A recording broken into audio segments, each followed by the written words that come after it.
ओशो कहानियां खेल सारा मन का है। चेखोव रूस का एक बहुत बड़ा लेखक हुआ। उसने अपने संस्मरणों के आधार पर एक कहानी लिखी। उसके मित्र का लड़का कोई 10 साल पहले घर से भाग गया। मित्र धनी था, लेकिन जैसे अक्सर धनी होते हैं, महाकृपण था और लड़के को बाप के साथ रास न पड़ी तो लड़का घर छोड़कर भाग गया। एक ही लड़का था। जब भागा था तब तो बाप में अकड़ थी, लेकिन धीरे धीरे अकड़ कम हुई, मौत करीब आने लगी। 10 साल बीत गए।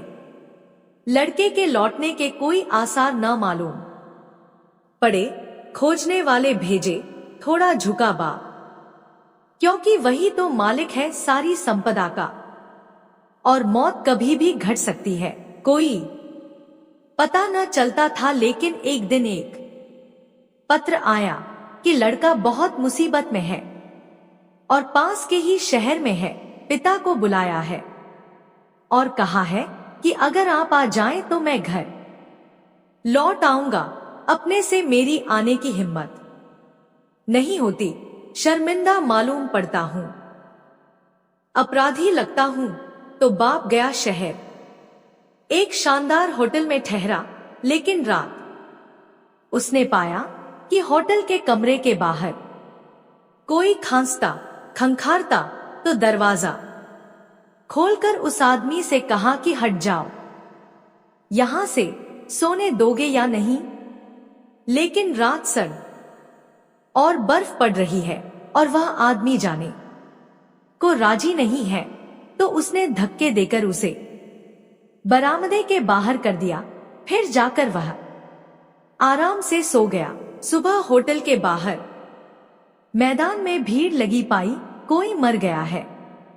तो वह भी गया देखने। कपड़े तो वही मालूम पड़ते हैं जिस आदमी को रात उसने बरामदे के निकाल दिया था। भीड़ में पास जाकर देखा तो चेहरा पहचाना हुआ मालूम पड़ा। यह तो उसका लड़का है। अपने ही लड़के को रात उसने बाहर निकाल लिया। मन को पता न हो कि वह अपना है तो अपना नहीं है, मन को पता हो कि अपना है तो अपना है। सारा खेल मन का है। क्षण भर पहले कोई मतलब न था, यह आदमी मरा पड़ा था। भीड़ लग गई थी, लेकिन क्षण भर बाद अब बाप छाती पीट कर रो रहा है कि मेरा लड़का मर गया है और अब यह पीड़ा जीवन भर रहेगी, क्योंकि मैंने ही मारा। खेल सारा मन का है और अभी सिद्ध हो जाए, कोई दूसरा आदमी आ जाए और कहे कि यह लड़का मेरा है, तुम्हारा नहीं, तुम भूल में पड़ गए, आंसू सूख जाएंगे, प्रफुल्लता वापस लौट आएगी।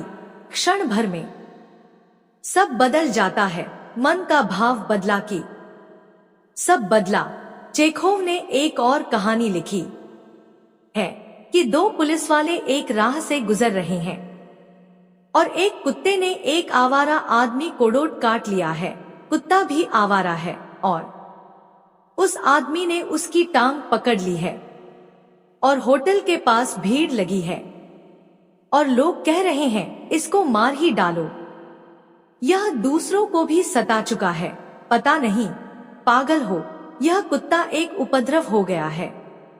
इस इलाके में पुलिस वाले भी दोनों उस भीड़ में खड़े हो गए। उनमें से एक बोला कि खत्म ही करो, क्योंकि हमको भी रास्ते पर चलने नहीं देता।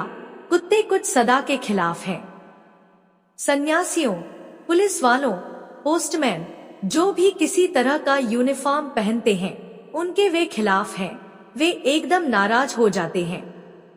हमको भी रात चलने नहीं देता, भौंकता है, उपद्रव मचाता है, मार ही डालो। तभी दूसरे पुलिस वाले ने गौर से कुत्ते को देखकर कहा कि सोच कर करना, यह तो पुलिस इंस्पेक्टर जनरल का कुत्ता मालूम पड़ता है, आवारा नहीं है। मैं भली भांति पहचानता हूं। सब रंग बदल गया। वह पुलिस वाला जो कह रहा था कि मार डालो, झपटा उस आवारा आदमी पर और कहा कि तुमने उपद्रव मचा रखा है, ट्रैफिक को रोक रखा है, छोड़ो इस कुत्ते को। जानते हो यह कुत्ता किसका है, कितना मूल्यवान है? कुत्ते को उठाकर उसने कंधे पर रख लिया और उस आवारा आदमी का हाथ पकड़कर कहा कि चलो पुलिस थाने। तभी दूसरे पुलिस वाले ने फिर कहा कि नहीं नहीं, भूल हो गई, यह कुत्ता इंस्पेक्टर जनरल का नहीं है, सिर्फ मालूम पड़ता है क्योंकि उसके तो माथे पर काला चिन्ह है, इसके माथे काला चिन्ह नहीं है। कुत्ता फेंक दिया उस पुलिस वाले ने नीचे और कहा कि कहाँ का आवारा कुत्ता, और मैंने उठा लिया उसको और उस आदमी से कहा कि पकड़ उसको, खत्म कर इसको।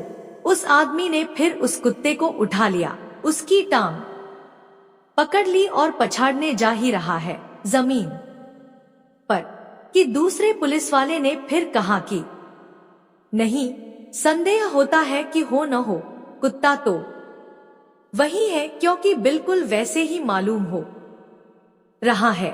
फिर बात बदल गई, फिर दोनों झपट पड़े उस आदमी पर कि तुझे लाख दफे कहा कि यहाँ पर उपद्रव मत कर, छोड़ इस कुत्ते को। फिर कुत्ता कंधे पर है। ऐसी वह कहानी चलती है, वह कई दफा बदलती है और सारी जिंदगी ऐसी कहानी है। मेरा तो सब बदल जाता है, तेरा सब बदल जाता है और जगत वही का वही है। न आकाश तुम्हारा है, न तारे तुम्हारे हैं, न नदी पहाड़ तुम्हारे हैं, न व्यक्ति तुम्हारे हैं। भला तुमसे पैदा हुए हो तो भी तुम्हारे नहीं है। न कोई अपना है, न कोई पराया है। अगर सब है तो परमात्मा के हैं, अगर सब में कोई है तो परमात्मा है। मेरा और तेरे का सारा मन का है और मन संसार बनाता है। ओशो।